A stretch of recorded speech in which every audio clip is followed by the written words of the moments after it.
Welcome to the 2025 Dialogue, a masterclass series by the HR Association of India.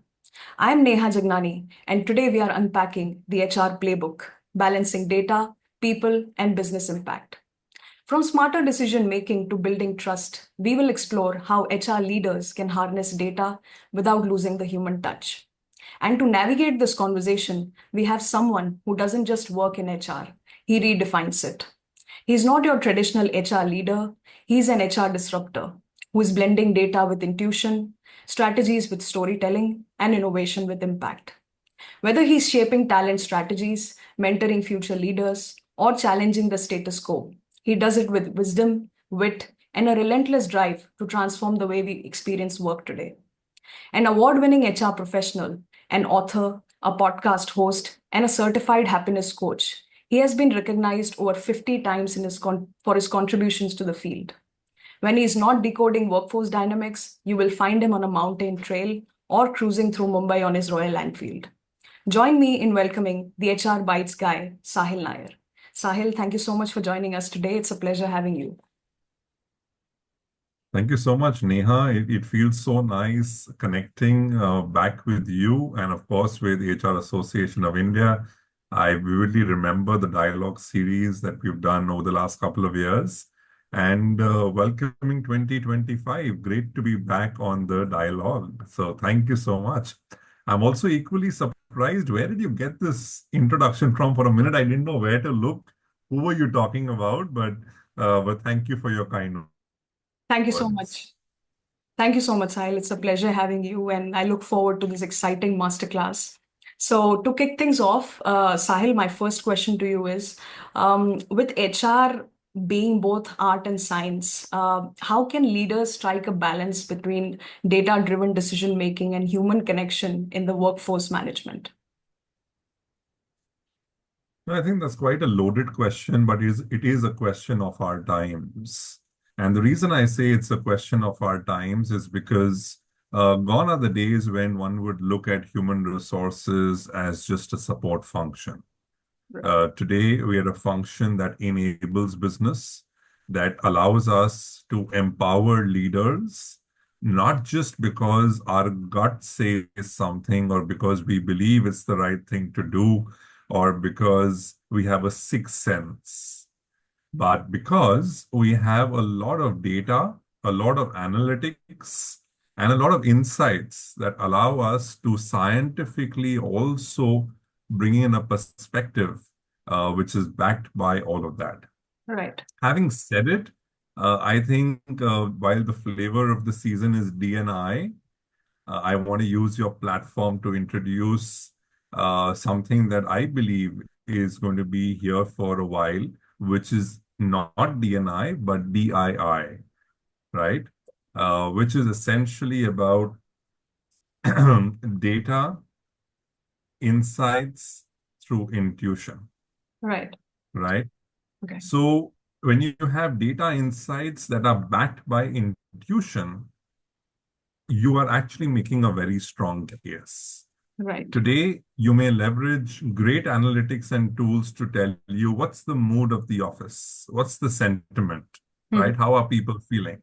Right. You may have a lot of rows on an Excel sheet of all your employees, Mhm. and you may have past performance data, or you may have attrition data, Mhm. right? And you can do a fantastic crunching of data with AI on trend analysis. Mhm. But the reality is, unless you don't spend time on the floor, unless you don't know what are the reasons for attrition, not the ones that people have chosen from the drop down that you provided, but actually when they have a heart to heart conversation with you, that's the time you really have the pulse. And Right. I think we're living in a world where we can get both the worlds together. We can get the world of data and the world of intuition together to really take wonderful decisions. And I think a lot of professionals out there, if they have not trained themselves on the ability to, one, work with data, two, crunch data into insights, three, to be able to pick those insights with a lot of intuition and a lot of feet on the street and the ability to connect heart to heart with people, I don't think decisions or policy making will be very holistic. So for policy making and decisions and strategic people imperatives to be very impactful, the congruence of all of this is very important. Wow, that's a great insight, Sahil, and it also really highlights how HR leaders need to be both analytical and empathetic, as you rightly said, the heart-to-heart connection, and great point on the DII as well. So thank you so much. So Sahil, my next question to you is, how can organization ensures ethical and unbiased use of data when making hiring or talent decisions, in order to make efficient decisions here? Sure. So Nia, here I have two perspectives, right? The first perspective very clearly is for the longest time, we've been talking about Gen AI, Mhm. which is generative AI, Right. but I also want to bring in an angle of explainable AI, Okay. right? Many a times we go back and say, oh, the system did this Okay. or technology did this, right? Right. But who is behind the technology? Who is behind the system? Who is behind the algorithm? It's the human, right? So Right. if you can't bring in explainable AI to say why is AI behaving the way it is, or why is the system behaving the way it is, Right. then to my mind, you're hiding under the garb of technology. Number Right. one. Hmm. Number two, I think ethics holds no bars very clearly, right? For me, it's all about black and white. In as far as ethics is concerned, there aren't any 50 shades of gray. So Right. therefore, if you say, I've just picked up this small piece and this was used for my personal information, or I picked up this data because I thought I could use it elsewhere and make sense of it, Right. and I didn't think it was unethical, Right. then it leaves me understanding two things. One, either the person's definition of ethics or integrity or value system is misfounded, or two, they have not been well inculcated into the culture of the organization to know what is acceptable, what's not acceptable, Hmm. and whatever is not acceptable, what are the consequences of those? Because at the end of the day, if you don't have strong guardrails, people will flex basis their own understanding and interpretation of what is ethical. So Right. I think guardrails and negative indicators on ethics need to very clearly be communicated to the organization, to the employees, to the ecosystem at large, not just at the time of joining, but at the time of regular annual refreshers, so that people keep well in mind that if they have access to privileged information, be it of candidates, be it of clients, be it of an ecosystem, be it of suppliers, whatever may be that source, it Right. is a responsibility. And therefore, they should, one, use only when needed, and two, ensure great amount of privacy as needed. Okay, sure. Wonderful. Great insights. So as the technology advances, Sahil, ensuring that fairness becomes critical for HR teams and setting clear expectations. Thank you so much. So my next question, Sahil, is building trust is a key for HR. So what strategies have you seen work best to foster the employees' confidence in how the data is being used by their organization? Sure. I think, Nia, here, when you ask this question, the first thing that comes to my mind is about data democratization, right? Right. Do employees really have access to the data that you're collecting? Or is it just a form that you filled in and now it's with them and you don't even remember what you had filled in, what you had not filled in, right? Two, employees keep filling in a lot of surveys, a lot of feedback, and therefore the question that really comes up is the feedback loop getting completed? Because while a particular individual may be sharing feedback in an anonymous manner or in a transparent manner, it is important for the individual to also have the feedback loop being completed to say, hey, I said this, but it's not just me. There are Right. many, many more people who are actually having the same concern. And therefore, now the organization is addressing it. So, data democratization, and number two is feedback loops. But in all of this, I think three steps are very important. The first step is what is the data that you're collecting? Right. Second, how are you using it? And third, how is it benefiting me? Because unless and until these three steps are not addressed of what data is being collected, how is it being used, and how is it benefiting me, Right. I'm going to look back at saying, oh, this is just another survey, or this is just one more form, or this is one more 15 minutes of my time, which is going to land up into a black hole. And therefore, I think the whole aspect of building trust is to do with transparency, is to do with consent and value creation. Of course, between the employer and the employee. Sure. Absolutely. Great point. It says how critical it is on how companies communicate the data. It can make or break employees' trust. So thank you so much, Sahil. So Sahil, my next question is, how can HR teams effectively communicate data insights to drive action while keeping the human element in focus? Sure.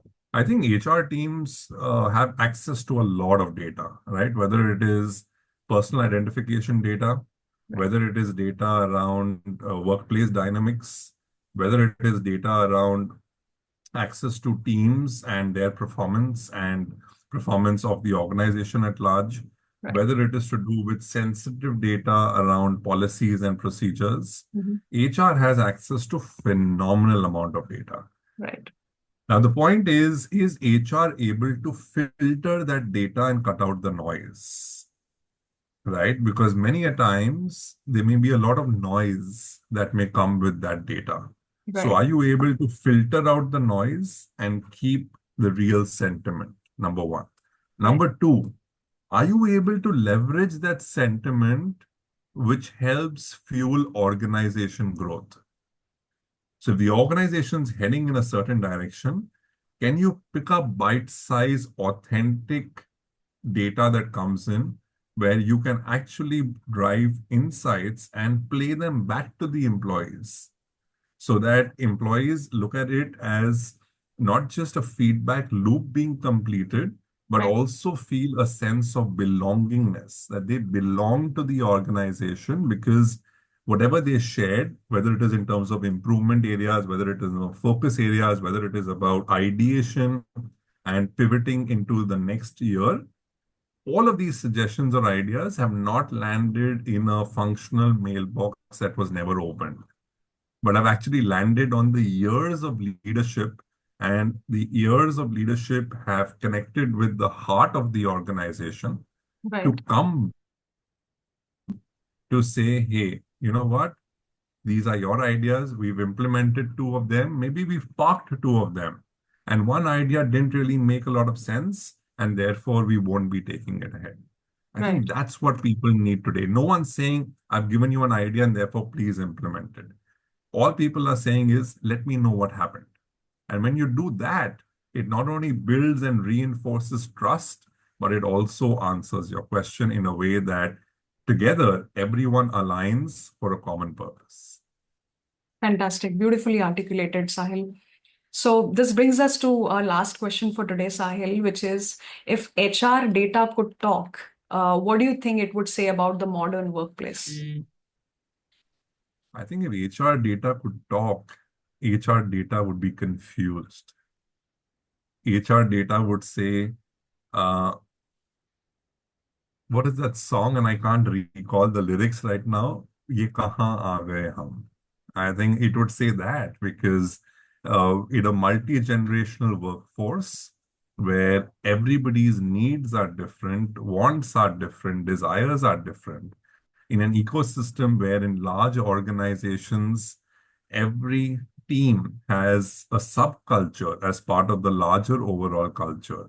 I think we're living in a world where there's not just Uberization of talent, but there is also the Netflix mood, the way I call it, right?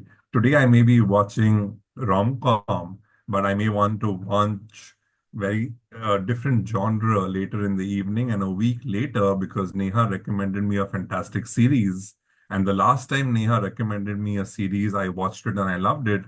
Now, even though I've never heard of it, I still want to watch it because Neha has recommended it to me. Right. So when you have a workforce of this kind of magnitude and diversity, Mhm. I think the HR data story needs to be segmented basis the workforce and needs to tell a very compelling story, which at 35,000 feet needs to be completely aligned because otherwise you will have headwinds and tailwinds making you move back and forth. But if it's aligned at 35,000 feet at a grassroots level, there could be different narratives playing out. But as long as they're aligned with the overall narrative, I think we should live in a world where we allow that kind of flexibility. No, thank you so much. Truly thought-provoking, Sahil. So thank you so much. This brings us to the end of the masterclass, and thank you so much for sharing your wonderful insights. The way you have navigated the intersection of data and human connection is truly inspiring, Sahil. Thank you so much. Thank you, Neha. Thank you so much for your time. Wonderful. So I'll just have a quick note to our listeners, Sahil. Thank you so much for tuning into this masterclass. We hope that you got so many fresh perspectives to think about. Until we meet next time, keep learning and innovating. Thank you so much.